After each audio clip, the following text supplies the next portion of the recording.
Hello student, class 7 का chapter आपको चल रहा है ज्योग्राफी का एनवायरनमेंट। अभी हमने पिछले वीडियो में आपने एनवायरनमेंट के बारे में पढ़ा और उसमें कंपोनेंट के बारे में पढ़ा। 2 टॉपिक्स को हम पढ़ चुके हैं। आज का जो हमारा तीसरा टॉपिक है वो ये कह रहा है कि व्हाट इज़ नेचुरल एनवायरनमेंट, कि नेचुरल एनवायरनमेंट होता क्या है। बुक में आपका दिया, तो ये आपका एक क्वेश्चन बन गया कि व्हाट इज़ नेचुरल एनवायरनमेंट। इसका वो क्या होता है कि land, water, air, plant and animals comprise the natural environment. मतलब इनसे मिलकर, इन सभी चीज़ से मिलकर बनता है आपका नेचुरल एनवायरनमेंट। ठीक है।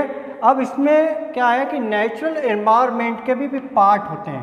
नेचुरल एनवायरनमेंट के पार्ट होते हैं, जिसमें पहला आपका होगा लिथोस्फीयर, लिथोस्फीयर हाइड्रोस्फीयर और हाइड्रोस्फीयर के पार्ट बायोस्फीयर, एटमॉस्फेयर। एटमॉस्फेयर, ये तीनों चीज़ मिलकर, इसके बारे में मैं बाद में डिस्कशन करूंगा, बायोस्फीयर।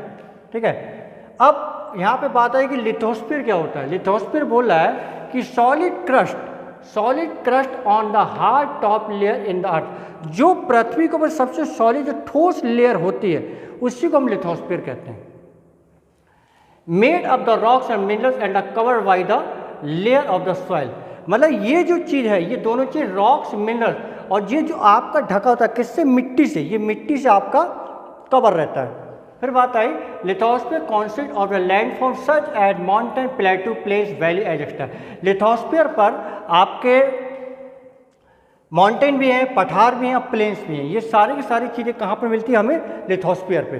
फिर बात आई, दूसरा पॉइंट आ रहा है वो है आपका hydrosphere, the domain of water. Hydrosphere मतलब कि जो पानी का पार्ट होता है, जो पानी जो चारों तरफ जो पानी का हिस्सा होता है उसको हम बोलते हैं हाइड्रोस्फीयर। हाइड्रोस्फीयर जैसे sorry, it comprise various sources water and different types of the water bodies.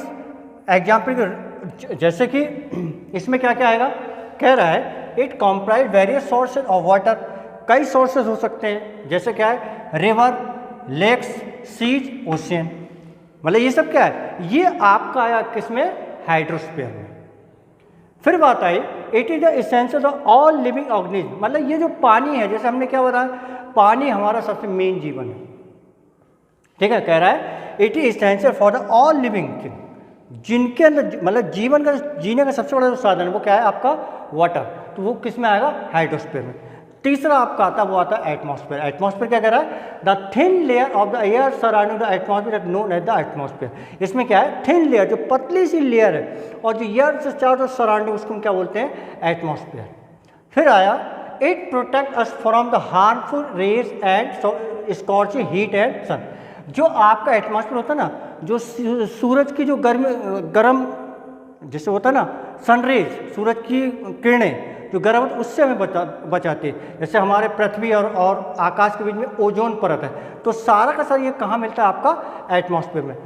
It concept the number of the gases, dust and water vapour. इसमें क्या क्या मौजूद है, बड़े आपकी गैसेज हैं, डस्ट है, वाटर वेपर्स। मतलब ये आपका सारा का सारा किसमें, एटमॉस्फेयर में।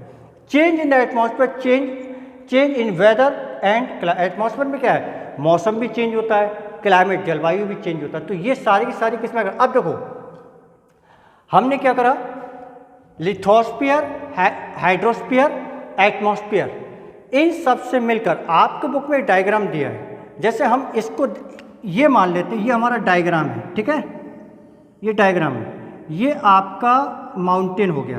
क्या हो गया, ये आपका माउंटेन।